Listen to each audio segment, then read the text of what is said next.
Greetings Earthlings, Robo here, and today I'm going to be doing a Soda Dungeon sort of introduction to this game called Soda Dungeon.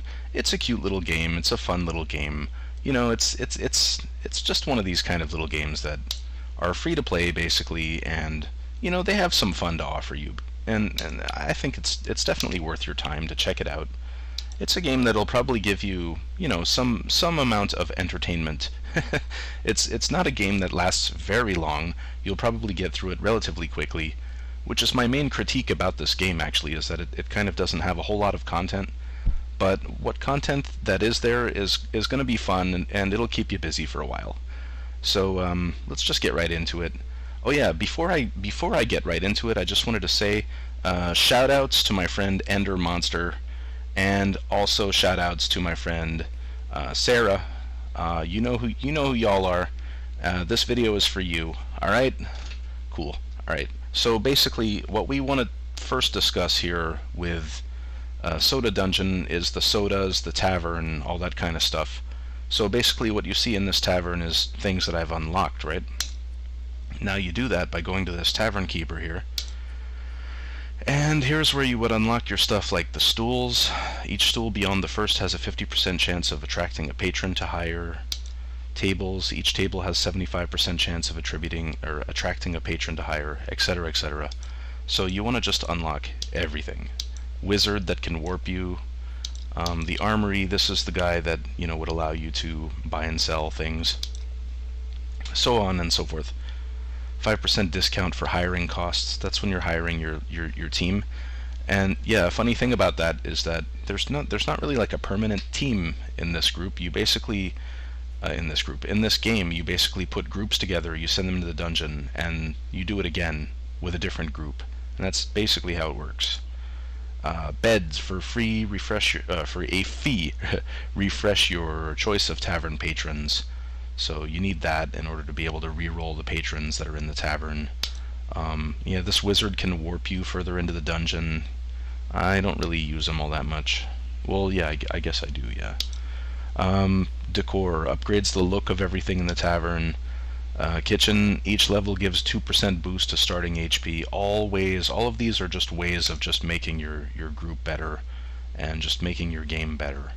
So, you know, this banker here will earn ROI. I'm not sure exactly what that means. For your gold when away from the game. Anyway, he just generates gold passively while you're away. No ads. That's silly. It's whatever. Don't care about that. Sodas. See, by unlocking the different sodas, it's going to give you different types of patrons that will show up in your bar. The grappling grape, for example, it will get brawlers. Okay. Grappling grape.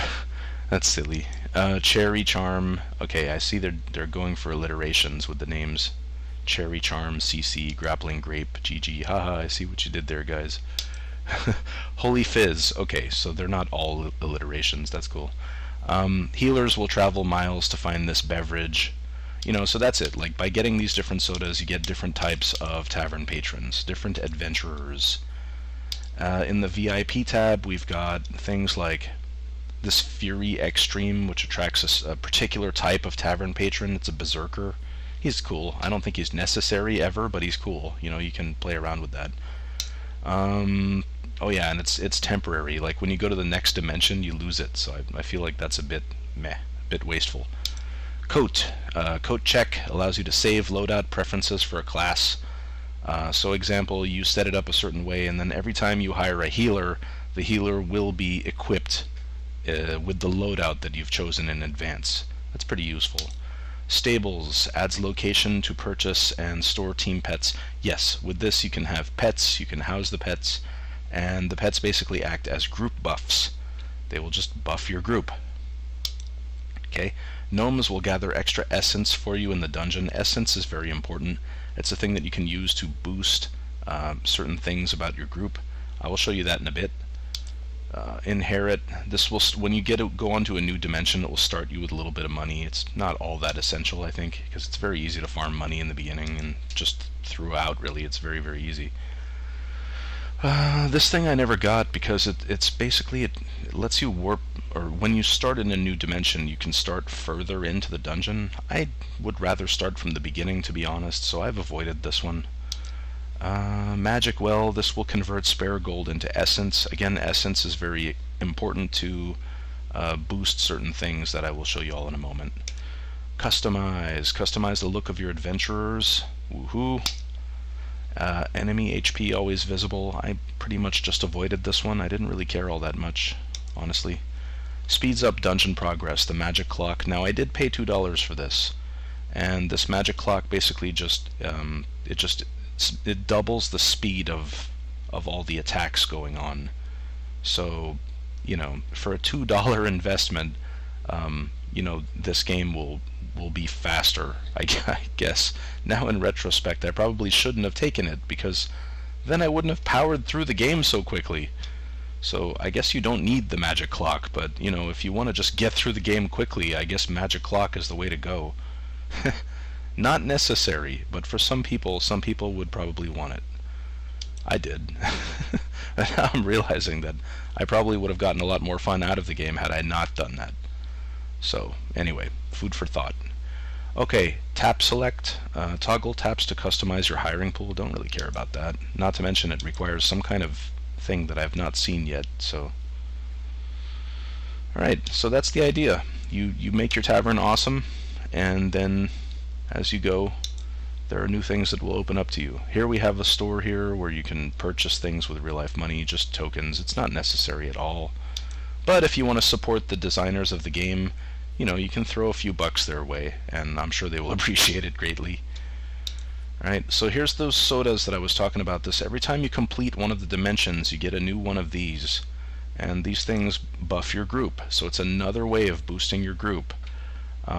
You know, for the cost of some essence, you can improve the quality of the Vigor Swig here, which, you know, increases all your party members' attack by 120.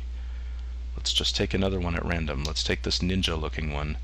1% chance to evade per relic level. So see, I have level 15, it's maxed out, and I have 15% chance to evade on all of my group members. See, these things are very, very useful and powerful and necessary. And you need to, every time you complete a new dimension, you get to pick one, and then you can boost it using that essence that I was talking about earlier. Down here you have these kind of thingies here, and each one of these is basically, it's a relic that will boost one of the types of tavern patrons. So this, for example, the relic of the merchant, is going to grant the affluence skill to the merchant class, and it's going to increase the HP, attack, and MP. So that's hit points, attack, and magic points for those who don't know these terms. So yeah, basically giving a plus 42 to the base stats. And that's how that works. Like, all of these different things will boost. See, this one boosts the knights, grants the smite skill, also gives, again, hit points, attack, and magic points, or health points, however you prefer. Yeah, see, then you have this one all the way at the end that basically gives me, like, at the level that I've boosted it, it gives me 85% essence chance, or chance to pick up the essence that, you know, basically at this point, like, you've already gotten these things and you've already boosted them quite a bit. If you want to continue boosting them, it takes more and more essence to keep boosting each one of these. So, you know, this thing will just give you more essence, you know?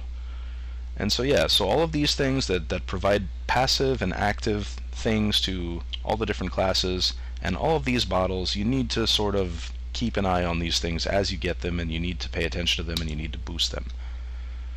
Whew, okay, so that's all the different ways, or some of the ways that you can boost your group. Now, what we want to do is assemble a really tough group that's not going to be defeated. So I'll tell you one way to go about that. Well, for this video, I did promise my friend Sarah that I would show her like a good trick on how to get past a certain boss.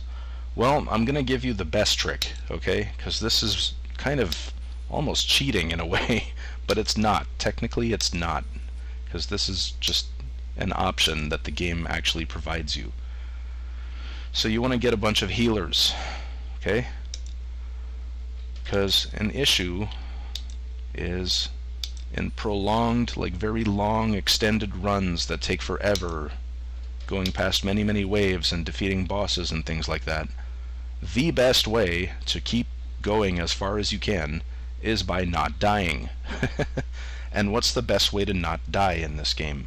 Well, if you load your group full of healers, and if you give them some really good defensive stuff, like, okay, an example would be this thing, Skeletus, but you might not have the Skeletus. You might have Angelic Mail giving hit point regen, for example, or something that trades power for defense is not such a bad idea. Basically, the idea is that you want the group not to die, so any kind of gear you can get that makes them harder to kill, that's what you want to use. So I'm going to be going with this stuff, damage reduction, Skeletus, but anything you have that just gives them as much armor or just some kind of defensive thing, that's what you want. You want to make them tough. If they're really, really tough, they will not be defeated. Okay? So I'm going to just do this across the board. Now you use whatever you have that makes them as solid as possible. Okay? That is the idea. So see, I have these awesome shields here that give immunity to status effects. That's a very good thing that keeps them from being killed. I'd like to put those on, make them even more solid. So you don't need to worry about things like poison and burning and stuff like that. But if you don't have those, there's other ways to do that. Like, for example, you could put the... No, it's not the dragon's blood. It's this thing, hero blood. Immune to status effects. So that's another way of ensuring that your team is not going to be defeated. But since I have these that do the immunity to status effects, for that reason I'm going to, instead of putting the hero's blood in these slots, I'm going to keep these dark gems. But you know, just anything that would just make it easier for you to survive is good. I do like the dark gems though for that purpose, because basically it's going to apply confusion to the enemies, and the enemies will not be able to attack you. So it is actually a very defensive move to put dark gems. But, you know, if you don't have all the dark gems and all this kind of stuff, just use whatever makes them the most solid, okay? Just in concept, a bunch of healers plus a bunch of gear that makes them solid equals a group that is very difficult to defeat, okay? And now we're just going to head out with that group. Just wanted to show you the stable real quick, because, yeah, I went ahead and I put this guy that gives me bonus hit point regen. So that's pretty cool. It's going to keep my hit points full. Some people say health points or hit points, but it's HP, basically. It's how much life you have. Okay. We've got this thing here, convert your spare gold into essence. I've already done that earlier, so I don't have a whole lot of gold right now. Anyways, so yeah, that's the idea, folks. It's a very simple thing. You go into the dungeon. I'm going to set this up for... See, my friend Sarah wants to get past a certain boss. I don't know if she's still stuck at that point, but I'm going to go ahead and put it at this point. She needs to get past... okay, that should be good. Cool. So, there we go. So they're on auto, and they are just ripping into these guys. But if you put auto off, then you can actually play this more like a traditional RPG. You can do block with this guy, you know, you can heal with this guy, or kind of group heal type thing, like so. You know, that kind of stuff. Or you can use these dark gems on the enemies. Let's do that. Oh, whoops. I have that. Alright. No, that's not right. 6. Why can't... I'm pressing 6. Why is it not doing that? Anyway, you can click on it too. See, I don't understand. Okay, I guess 6 doesn't work for this, unfortunately. It goes up to 5. You have to click on the dark gem if you want to do it manually. But anyway, I just wanted to give you an example that you can actually play this like a traditional turn-based RPG, or you can just put it on auto and it becomes an idle RPG. Alright, so that should cater to old school RPG fans, But if you're just feeling lazy and you don't want to actually input all the commands, you can just put it on auto, and the computer does a pretty good job of doing it for you. This is a game that promotes laziness, folks. So yeah. Alright, so that's the boss at level 190. Click. Alright, if I would have had a thief in my group, I would have gotten all 3 of those. That's how that works. I just got 1 out of the 3 treasure chests. Okay. And all the different classes are pretty cool and interesting. You've got mages that do sort of AoE attacks, but you've got, like there's the dark mages, the conjurers. They do like kind of more lightning type of thing. You've got sort of a knight, which to me sort of makes me think of paladins from other games a bit. Alright, so this boss is just going to get destroyed. There we go. She didn't even have a chance to attack. See, I think my group is a little bit overpowered for this. But seriously, with the configuration that I showed you, though, you should be able to get past most of these bosses. There's one case where you have to actually... the trick is to heal the boss is the only way to hurt it. So when you get up to that boss, you would need... It's the boss at level 500. You would need to shut off the auto, and then you could input heals directly onto the boss, which is strange that you can target a boss with a heal, but it's not the strangest thing I've seen. I've actually seen that in a few games long time ago, but it's in that particular case you can't just auto your way past that boss. The level 500 boss actually requires you to directly input commands basically to heal the boss rather than just auto attack it. But other than that, a setup like this can get past almost anything. Seriously, it's a very overpowered setup. A group like this is made for the long run. You can just keep going and going and going.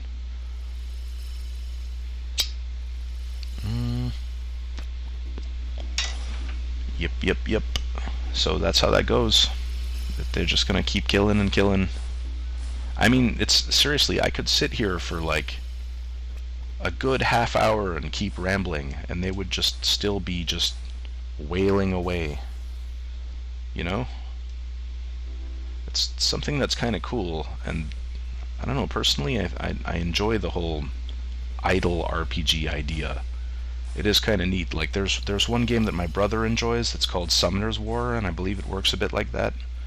And there's one that I plan to be covering sometime in the future called Bit Heroes, which is another idle RPG. So if you like this type of game, I'm probably going to be looking at more of them, and I'm probably going to be making more videos. So keep your eyes open for that in the future if you do enjoy this type of game. But lately, I've actually been discovering all kinds of cool types of games that I've never even thought of looking at before, Like, I recently covered what's kind of like an exploration game, and I want to do some more of those. Damn, I've even like discovered some clicker games. Clicker games. Like, they're so stupid and simple, but they're actually pretty fun in some cases. There's all kinds of interesting games out there of genres that I've never even tried, and I plan to get to all of them at some point. I tend to like the stuff that's a little bit more sort of underground indie, just the type of stuff that's not like what everyone is playing right now. Like, obviously what everyone is playing right now is sometimes what I would want to be playing, because it's a type of game that interests me, but often like these little games that go overlooked, that no one has ever heard of, like often these games are pretty fun and they're worth a shot, And I think that's like one of the main factors that inspired me to make this channel and start making these videos, is because I feel that things that go overlooked and underappreciated, it's a shame. Like, people should hear about stuff that's cool, and no matter what it is, if it's cool, people should hear about it, right?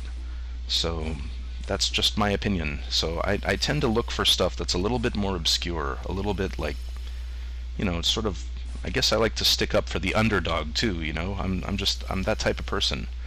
So, something that's great but that goes overlooked, I feel like it's a shame, and I feel that it should be shared, and that's why I do like a lot of these funny little indie games. And I plan to make tons and tons of videos about them. I have like years worth of material in front of me. Actually, I have almost an infinity of material in front of me because new games keep coming out all the time. And a lot of the games that I love are just silly little things like this. And another cool thing is that they're often free to play and just free to download.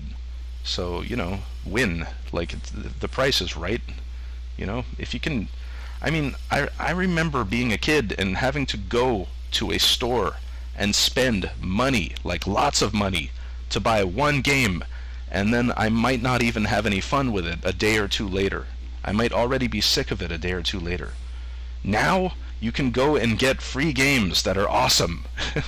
And there's like tons and tons and tons and tons of them. Now, how do they survive, you might ask? Well, they make their money with microtransactions. So basically what it is they give you the basic game, and the basic game is usually great by itself, and then they offer you perks which cost money. Things like that magic clock that I mentioned earlier that makes the attacks go twice as fast. Well, guess what? You can still have a blast playing this game without the magic clock, and it'll take you twice as long, but some people might argue that that's a good thing. I was kind of trying to get at that earlier.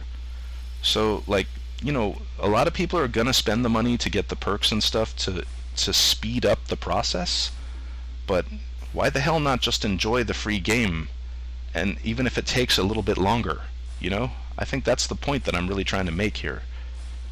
So many great, fun, free indie games out there. I've really only just started.